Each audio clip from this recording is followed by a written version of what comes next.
Olá, pessoal, bem-vindo ao nosso Papo de Gestor. Eu estou hoje aqui com o Alexandre Teixeira, gerente de tributos, tecnologia e controladoria na Drastosa. Eu sou o Ulisses Brondi, diretor e sócio da Asis, e eu já queria abrir o nosso bate-papo, Alexandre, com uma pergunta bem peculiar. Como que você visualizou a contabilidade digital há 10 anos atrás? Não é fácil a gente falar agora, né? Enfim, todo mundo hoje falando sobre isso, mas você foi um dos pioneiros nesse início da contabilidade digital. Fica à vontade para se apresentar e a ideia é a gente ter um bate-papo bem interessante para levar para os nossos ouvintes aí toda a experiência que você tem dentro do segmento. Olá, eu sou o Alexandre, né? Como se disse, eu trabalho no segmento de indústria têxtil, mais precisamente na Drastosa. Eu sou gestor na área de controladoria e área de TI, e estou nessa área há mais de 30 anos já, tá? E o que levou a Drastosa a começar a entender a necessidade de você ter auditoria e uma melhora de processos em relação a tudo que fosse fiscal, contábil, tributário, começou já na época do MANAD, que era uma obrigação que o governo tinha imposto, que validava os seus dados de uma forma que ficava muito difícil você conseguir montar aquele arquivo sem cometer erros de operação e também começa a ficar muito claro os erros de fato, aquele que você fazia lançamentos fiscais, contábeis, de uma forma assim que talvez fosse a não conformidade, intencional ou não, não importa, mas que depois, quando fosse passar por um MANAD, por exemplo, ia ficar muito claro para a fiscalização, isso estava gerando uma série de penalidades que a Drastosa percebeu que naquele momento o ideal era melhorar os processos internos e passar a usar uma ferramenta que nos auxiliasse a resolver essa questão. Não, e perfeito, Alexandre. Eu lembro também da IN 86, né? Tinha a IN 86 e o MANAD, né? Que eram as duas obrigações acessórias que deixavam muito claro, né, qual que era a intenção do fisco do ponto de vista de cruzamento, de análise, de auditoria. Realmente você tem razão. Eu acho que tudo começou ali mesmo, né? Muitos dizem que começou. O Sintegra também era um embrião que você tinha ali alguns registros, né? Registro 50, 54, você tinha alguns registros já que traziam, né, total identificação do contribuinte e do fisco de análise técnica da informação. E realmente o SPED veio depois aí, praticamente 2009, 2010, muito forte, e aí deixou muito claro exatamente o ponto que você colocou, né, que era as análises dos arquivos digitais. Alexandre, como que você visualiza, por exemplo, hoje, né, já amadurecido, já dentro do teu sistema, do teu processo, não só a ASIS, mas você com certeza deve ter feito diversas implementações aí, e até robotizações. Como é que você avalia hoje aquela empresa que não visualiza esses benefícios, né? Quais são as dificuldades que você visualiza, que você teria se você não tivesse feito essas implantações há 10 anos atrás?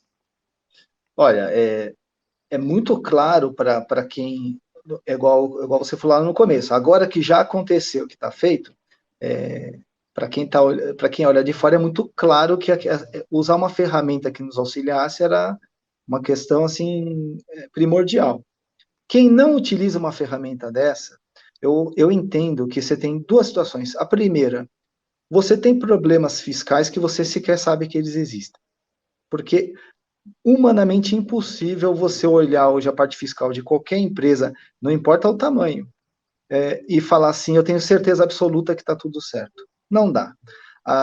O nível de regras e de leis que o governo impõe, tanto municipal, federal, estadual, não importa. É tão grande e tem tanta mudança que fica inviável. Então, não tem sistema de ERP que resolve por você. Você precisa de uma auditoria fiscal. Sem uma ferramenta eletrônica, a dinâmica é muito ruim. Então, o que acontece? Quem não faz esse tipo de trabalho vai cumprir uma obrigação fiscal, que não tem como, você tem que enviar SPED todo mês, não tem conversa. E você vai estar enviando para o governo toda aquela sua massa de dados que você não auditou. E que você fatalmente vai estar cometendo erros nessa operação, nessa informação. Você vai estar fazendo uma autodenúncia, você está mandando para o governo contando o seu problema. Um problema que você não sabe. O governo vai saber que você está cometendo um erro porque você conta para ele sem saber. Então, quem não colocou hoje um auditor fiscal, uma ferramenta desse tipo, ela está o tempo todo correndo risco, sempre o ano mais 5, né, para trás, de ser pego num problema que ele não sabia que existia. E quando ele for descoberto, ele vai ter um trabalho, um custo tão grande para poder corrigir esses dados, retificar toda essa massa de dados que foi enviada, que vai perceber que vamos dizer assim, a decisão de não contratar uma ferramenta que auxiliasse, desse apoio nessa empreitada, ela foi errada, porque você não fez um investimento naquele momento, mas você vai gastar tanta grana, tanto tempo, mão de obra de colaborador seu que está lá, já normalmente cheio de coisa para fazer nessa parte de validação, que não vai perceber que deveria ter imposto, ter colocado aquela ferramenta. Agora, não é tarde ainda, mas precisa ser feito, porque quem não fez terá que fazer em algum momento. Só que eu acredito que quanto mais tarde, você só está postergando um problema que vai acontecer. O próprio governo não consegue justificar tanta lei manualmente com o fiscal na sua porta, ele vai fazer eletrônico. Sim. Ô Alexandre, a gente escuta muitas vezes, né, aquela análise, principalmente dos departamentos fiscais, muitas vezes até de contadores, é que assim, a área fiscal ela é uma área que, em tese, ela gera muitas vezes para o administrador, para o empresário, para uma diretoria, ela é uma área de custo, vamos dizer assim. Esses caras são de custo. Eu particularmente tenho uma visão, não quero te influenciar na pergunta que eu vou te fazer, mas eu acredito que hoje, com toda essa modernidade, a área fiscal é uma área que ela gera, se você tem as ferramentas adequadas, se você tem processos adequados, você consegue gerar, inclusive, eu não digo riqueza, mas você consegue gerar uma contenção de custos ou até uma contenção de eventuais fiscalizações, porque muitas vezes você pode ter tido um ano excepcional, né? O empresário pode ter tido um ano excepcional, ele vende máscara, por exemplo, nesse momento da pandemia, mas ele não tem um compliance fiscal, ele faz entrega disso para todo o país, ele muitas vezes não tem uma análise sobre aquela situação, e isso pode gerar para ele lá na frente um efeito. Eu dei o exemplo da máscara, porque a gente está vivendo um momento, né, muito peculiar dentro do nosso mundo, né, ou qualquer outro tipo de segmento. Então, eu acho muito interessante a tua visão, né, um cara maduro aí, que fez toda uma implantação desde o sistema na Drastosa, desde a época que ela foi indústria, e hoje como varejo, hoje, né, sensacional as lojas de vocês online, tão forte quanto a maioria das empresas que a gente viu há muito tempo atrás começar. Então, assim, vocês são extremamente inovadores. Então, eu queria ouvir de você um pouco. Você tem essa visão? Como é que foi driblar tudo isso dentro da Drastosa ou não? Aí você conseguiu, enfim, já tinha assim, uma mentalidade, que é o que eu acredito, por isso que eu falei que eu não queria te influenciar, de mudança, né? É preciso investir em ferramentas. Olha, é assim, a parte de tributo, ele tem sempre ele é visto como tributo é uma coisa que você paga e sai do dinheiro do empresário, do bolso do empresário. O trabalho para fazer essa gestão de um dinheiro que vai sair é só custo, sempre foi assim. A ideia foi essa.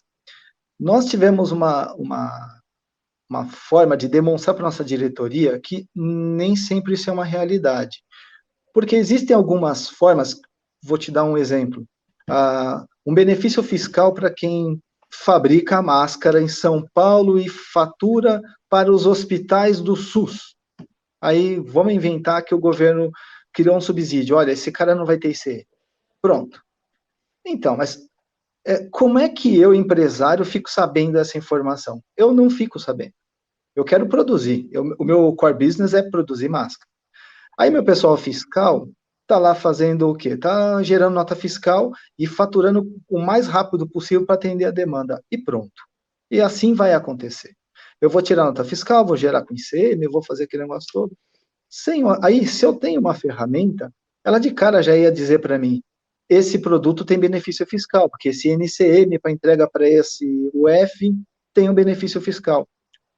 Eu, sem a ferramenta, não ia saber que eu tinha esse benefício. Eu ia talvez descobrir isso muito lá na frente. Primeiro, se eu fosse fiscalizado.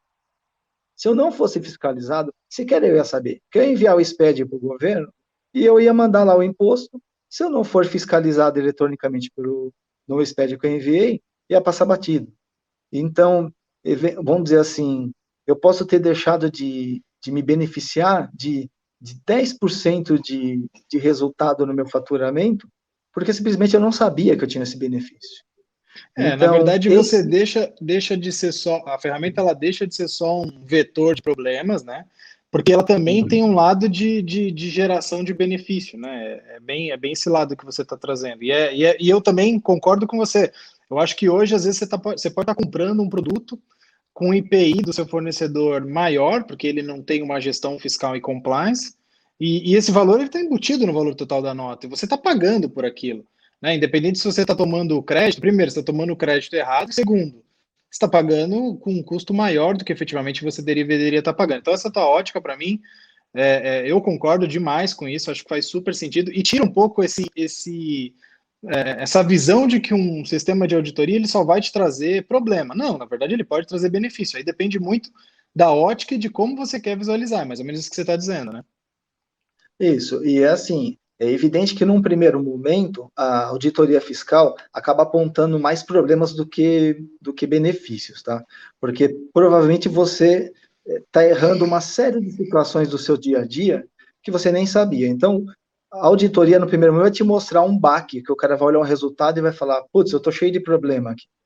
Aí você tem que resolver os problemas, que os problemas são, ele grita muito mais do que um benefício que você vai ter. Então, primeiro você resolve os seus problemas e aí, na sequência, você vai buscar esses benefícios. E com isso, você vai chegar num equilíbrio de aproveitar o benefício fiscal que eventualmente você pode repassar no seu custo final e ganhar competitividade de mercado no valor do seu produto, que isso é um ponto. Então, eu descubro que eu tenho um benefício fiscal que eu não estava aproveitando, eu vou pegar esse benefício e vou repassar para o meu consumidor final, para o meu cliente final. Com isso, eu passo a ter um poder de competição em mercado melhor do que eu tinha antes. Então, esse ganho que a gente fala pode ser um ganho direto no bolso, ótimo, mas também você pode ganhar competitividade de mercado, que eu acho que, para quem pensa em futuro, em grandes negócios, é isso, você tem que pensar, não naquele momento ali de tirar um benefício, eu achei uma vantagem para mim, não, não é isso. Eu acho que o principal primeiro, ter tua empresa equilibrada, tanto na parte do que você se beneficiou, do que você comunica ao governo, mas também você vai acabar descobrindo que você pode estar mexendo na sua margem de lucro, se tiver, eventualmente para um resultado melhor, que pode ser repassado, inclusive, para o mercado. Então, tem que olhar que essa parte de auditoria, apagar essa visão de que ela é só para mostrar coisa ruim, que a sua empresa tem só problemas, mas que muitas vezes o resultado final do pacote, vamos dizer assim, ele acaba se transformando numa vantagem. Eu não tenho dúvida disso. Legal. Alexandre, eu já vi você falando em outras oportunidades e eu acho que é um tema também super interessante. Acho que para quem nos assiste também, principalmente aquele cara que acabou de chegar hoje numa organização e precisa tracionar a operação, precisa fazer com que a área fiscal funcione. Nada disso também faz sentido se não tiver processo, né, Alexandre? Porque senão você descobre um problema ou descobre uma solução, mas depois isso acaba não tracionando ali dentro do processo fiscal da empresa. Fala um pouquinho para a gente sobre o processo, como funciona aí dentro da operação de vocês, e como que você conseguiu aí chegar num nível importante de compliance, né? Vocês hoje têm uma nota legal até na Cefaz, por esse trabalho que você imprime aí há muitos anos. Olha, esse é o principal ponto, porque uma ferramenta de auditoria, ela tem um problema. O usuário, quem vai usar essa ferramenta não é o contratante, não é o dono da empresa, é uma equipe da área fiscal, enfim, são lá os colaboradores do departamento. Eventualmente, num primeiro lance, ele vai se sentir um pouco acuado, que ele vai entender que aquela ferramenta está lá para pegar problemas dele. E, na verdade, o problema é da empresa. Por quê? Porque a empresa não criou uma metodologia de trabalho, não criou um mecanismo de trabalho que auxiliasse para que tudo fosse corresse da forma certa. Então, primeiro é demonstrar para os colaboradores que aquela ferramenta não é contra ela, é a favor dela. Segundo, quando você tem essa questão de usar uma ferramenta, tem que tem que normatizar, porque senão a ferramenta tem lá 200 relatórios diferentes, tem de tudo. Você precisa usar aquilo. Aí você fala para o seu colaborador, usa a ferramenta aí. Ele não vai usar. Ele vai esperar, ele vai usar o que ele acha que deveria e pronto. Então, não. Eu entendo que você precisa criar uma sequência, você precisa, nesse primeiro momento, quando você está auditando, burocratizar os seus processos, você chegar e colocar, monta uma sequência de trabalho e você trava todo mundo. Esse é o lance, você tem que travar as pessoas. O departamento fiscal não pode estar acima de tudo, porque ele conhece a lei. Não é verdade.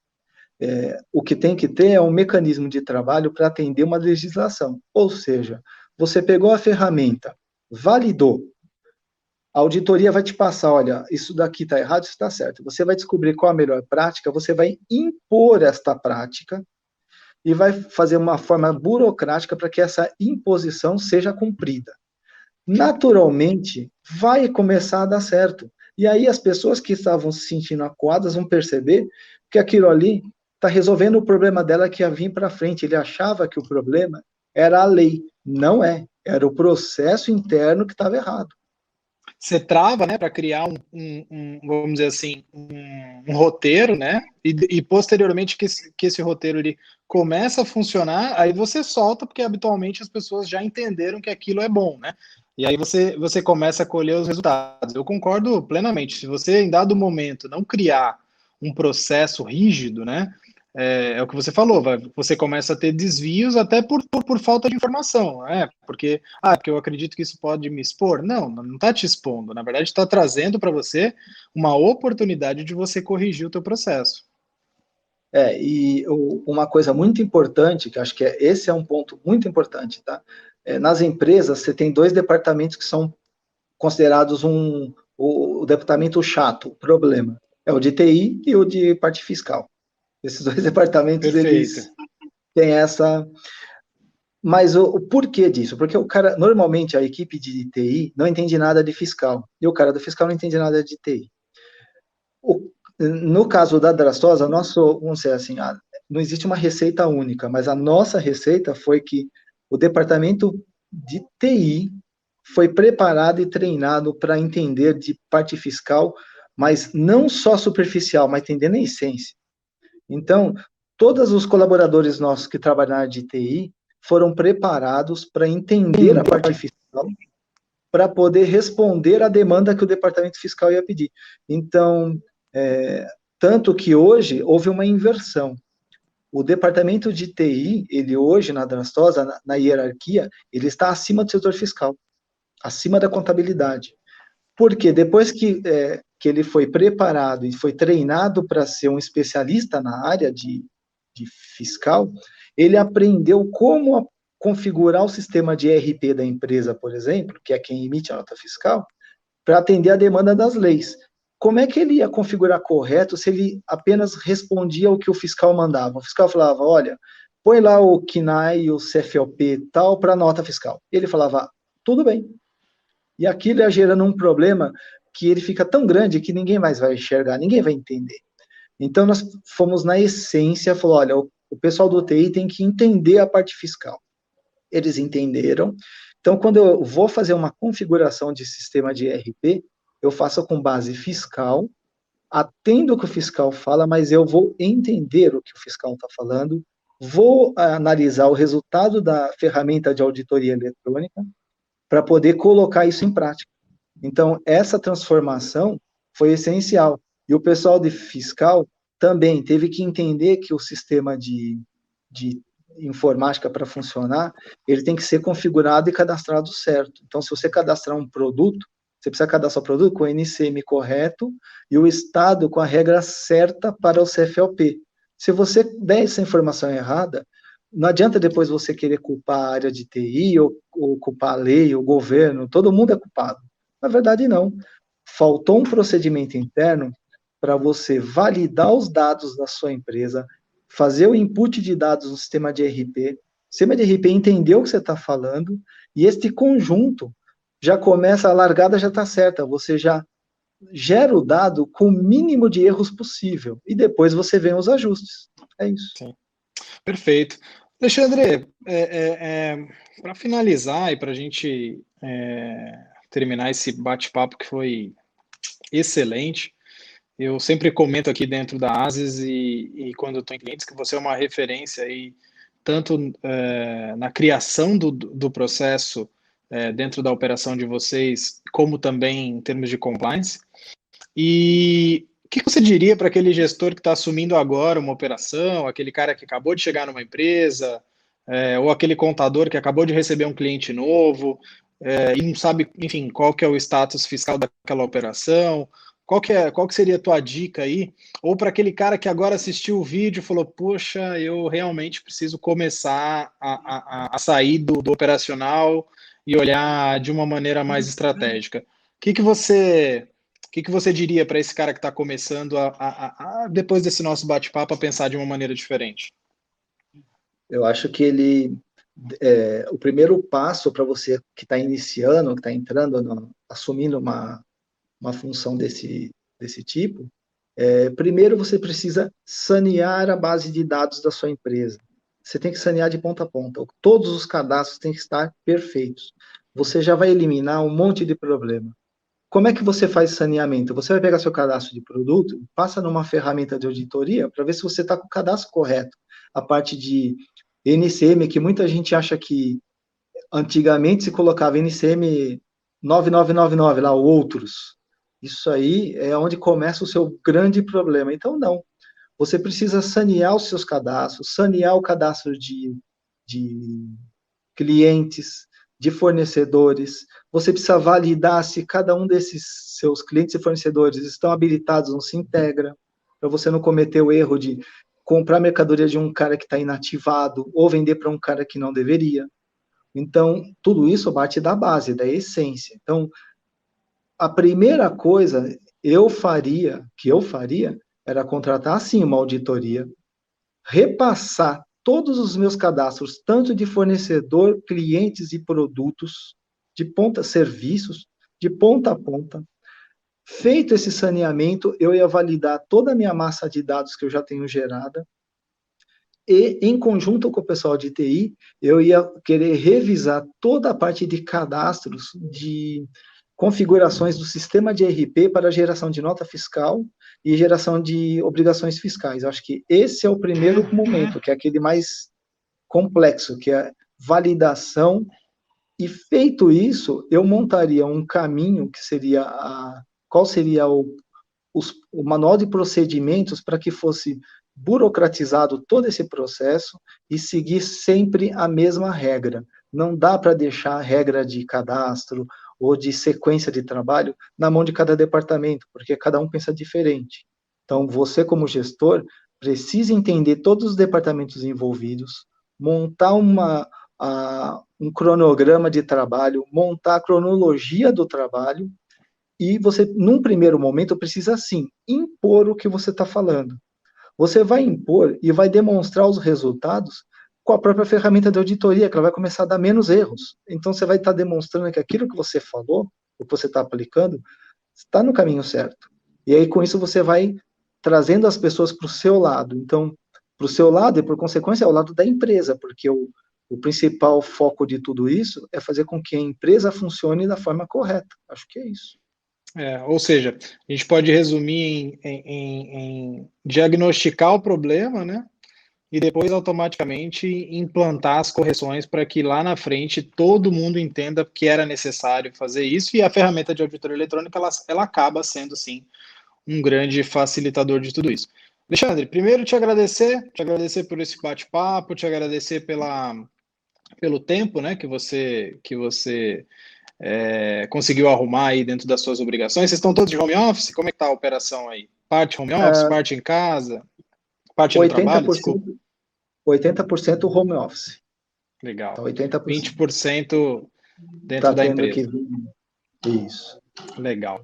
Então, te agradeço, muito obrigado e espero que a gente possa aí se encontrar novamente para ter um novo bate-papo, falar de outros temas e fica o agradecimento também a Drastosa por liberar você para falar com a gente.